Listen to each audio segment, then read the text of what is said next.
Since 2013, every Man United manager has faced the same impossible challenge, and that is living in the shadow of Sir Alex Ferguson. That man who delivered 13 league titles, 2 Champions League, and an era of dominance unlike anything English football has seen before. That presence still looms large over Old Trafford, and every successor has been measured against his legendary success. But how have they really fared since the great man stepped down? Let's take a closer look. So David Moyes was the first person to step into Sir Alex Ferguson's shoes, and he was actually handpicked by Sir Alex himself. He initially looked like a safe choice, but the honeymoon quickly ended.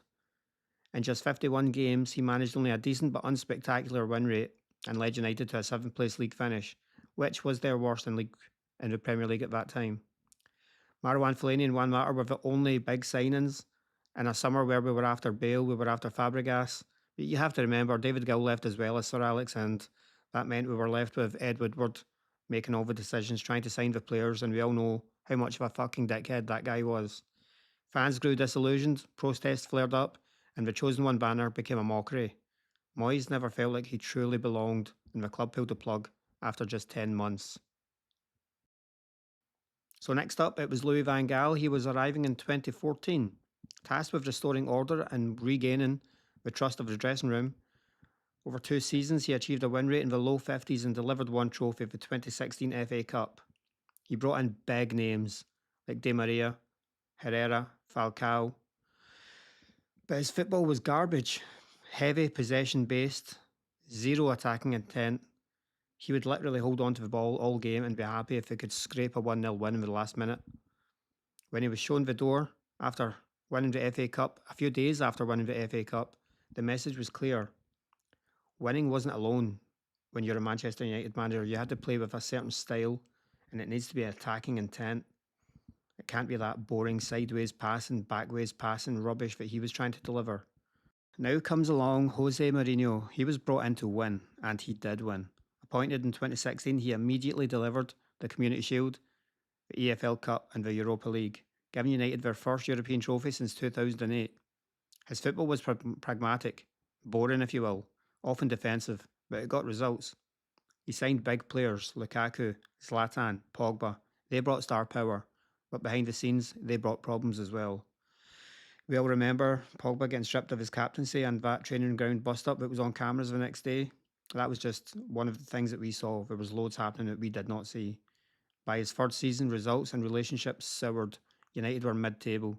He was dismissed in December 2018, but his short reign remains the most trophy-laden since Ferguson. So the legend Ole Gunnar Solskjaer returned as caretaker in late 2018 and brought an immediate buzz. His attacking football and feel-good factor saw him made permanent manager by March 2019. Ole oversaw memorable wins, including a famous night in Paris. He restored belief in the club's DNA, developing young talents like Mason Greenwood and Marcus Rashford. He also brought back Ronaldo. He brought in Varane, but when it came to winning trophies, he just fell short. United finished second in the league and reached multiple semi-finals, but the lack of silverware and a crushing Europa League final defeat to Villarreal defined his tenure. The man is loved as a legend, but he just wasn't quite the man to take United back to the top. So now it was Ralf Rangnick's turn. He was brought in as a temporary fix, a mid-season in 2021-22. He was only going to be the manager till the end of the season, and then he was due to pick up a job as an advisor to the board. His reputation as the professor had fans curious, but his methods never clicked. Performances were disjointed, results inconsistent, and public criticism of the squad's fitness and attitude dominated headlines.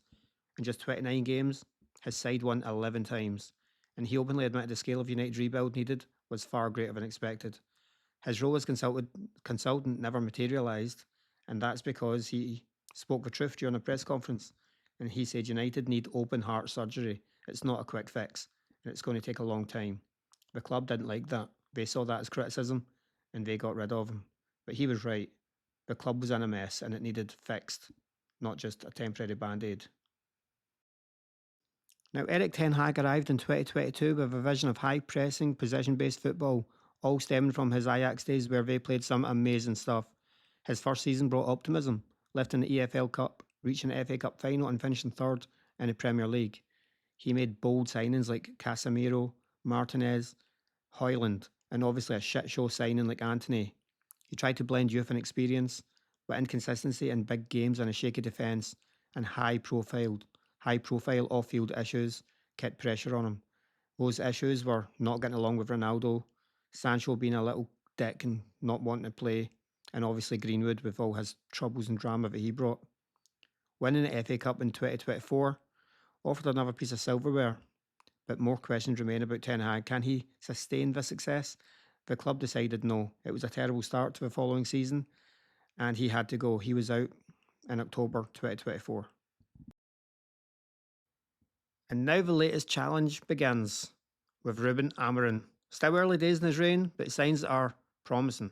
Fresh ideas, a clear tactical vision, and a determination to restore United's fear factor. Whether he can finally step out of Sir Alex's shadow and bring glory days back, that still remains to be seen. But one thing's certain, the challenge has never been greater. Stakes have never been higher. And I'm behind this man 100%.